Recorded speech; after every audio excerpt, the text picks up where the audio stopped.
Good morning, student. I am your Stephen sir from ICRA English Medium.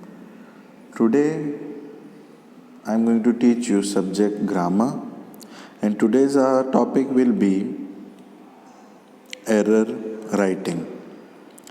So, in your board exam, you might have seen error question. It comes of 2 marks to 4 marks in your examination. So, today we are going to discuss some basics thing about the error writing.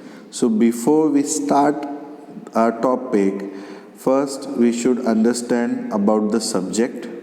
So, let's get started. So, what is subject, my dear student?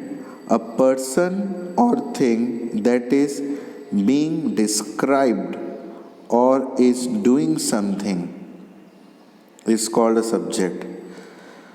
It means in Hindi कि अगर कोई इंसान कोई चीज़ कर रहा है या उसके बारे में अगर हम बात कर रहे हैं, या तो वो कुछ कर रहा है या हम जिसके बारे में बात कर रहे हैं उसे हम बोलेंगे subject. So let us see some examples over here. You can see Mary is singing. तो यहाँ गाना कौन गा रहा है, किसके बारे में हम बात कर रहे हैं? हम पर्सन के बारे में बात करेंगे और things that is being described उसके बारे में चर्चा हो रही हो. किसके बारे में चर्चा हो रही है? मैरी के बारे में. तो मैरी एक लड़की है, वो गाना गा रही है. Mary is the subject. Okay, Mary क्या है? हमारा सब्जेक्ट है. Of the sentence the pencil is blue. तो यहाँ पे किसकी बात हो रही है?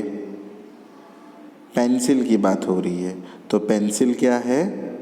Pencil is blue. याद रहेगा my dear student. So here pencil is blue. तो ये याद रखना आपको. तो पेंसिल क्या है? हमारा सब्जेक्ट. सो एरर राइटिंग में एक होता है सब्जेक्ट और एक होता है वर्ब. सो ये दो चीज़ को हमें याद रखना है. सो फर्स्ट टॉपिक क्लियर हो गया, सब्जेक्ट क्या होता है. अब थोड़ी देर में हम लोग देखेंगे कि वर्ब क्या होता है, देन हम लोग आगे बढ़ेंगे. Okay students, now we will discuss about what is verb. So error writing में एक होता है सब्जेक्ट जो हमने डिस्कस कर लिया, एक एग्जाम्पल देख लिया. ओके, अब हम लोग बात करेंगे वर्ब के बारे में. तो वर्ब क्या होता है? वर्ब इंडिकेट एक्शन, यानी कि वर्ब का काम होता है एक्शन इंडिकेट करना. यानी कि एक्शन यानी कि अगर आपके शरीर में कोई भी पार्ट है वो कोई हरकत कर रहा हो, यानी कि अगर आप खाना चबा रहे हो या आप लिख रहे हो, आप चल रहे हो, आप गा रहे हो, तो ये सारी चीज़ें जो है एक्शन के अंदर आती है और उसको बोलते हैं वर्ब. ओके, सो यहाँ पे हम देखते हैं, you will see over here, eat, jump, swim, ये सारे वर्ब है. कुछ वर्ब्स और भी होते हैं. फॉर एन एग्जांपल इवेंट्स, यानी कि कोई चीज़ होना. कोई चीज़ अगर होती है वो भी एक वर्ब के अंदर आता है, जैसे कि इमर्ज, एक्सप्लोडेड. इवेंट्स यानी कि कोई हादसा हो जाना उसके अंदर. फिर स्टेट यानी कि अचानक से आ जाना या हो जाना. फिर they can show a present और पास्ट टेंस. प्रेजेंट और पास्ट टेंस भी बताता है, जैसे कि लव्स, खेलना. फिर ऑफ्टन टेक्स एन ऑब्जेक्ट, यानी कि ऑब्जेक्ट भी लेता है, जैसे कि द माउस एट द चीज़. तो माउस जो है वो तो एक सब्जेक्ट है.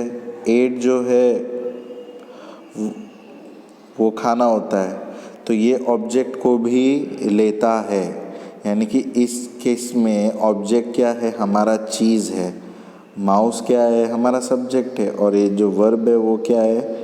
एट. एट यानी खाना. तो यहाँ पे ये भी बताया कि वर्ब जो है वो ऑब्जेक्ट को भी कंसीडर करता है. तो ये एक छोटी चीज़ है जो हमें याद रखनी है. ओके, ऑक्सिलरी और ये मॉडल ऑक्सिलरी वर्ब नहीं बोलूँगा, बट आपको ये याद रखना है कि सब्जेक्ट क्या है और वर्ब क्या है। तो ये दोनों जब आपका क्लियर होगा, then we can discuss about the agreement between both of this, यानी सब्जेक्ट और वर्ब के बीच में समझौता क्या है, ये दोनों के बीच में अग्रीमेंट, वो हम लोग आगे देखेंगे। Thank you so much.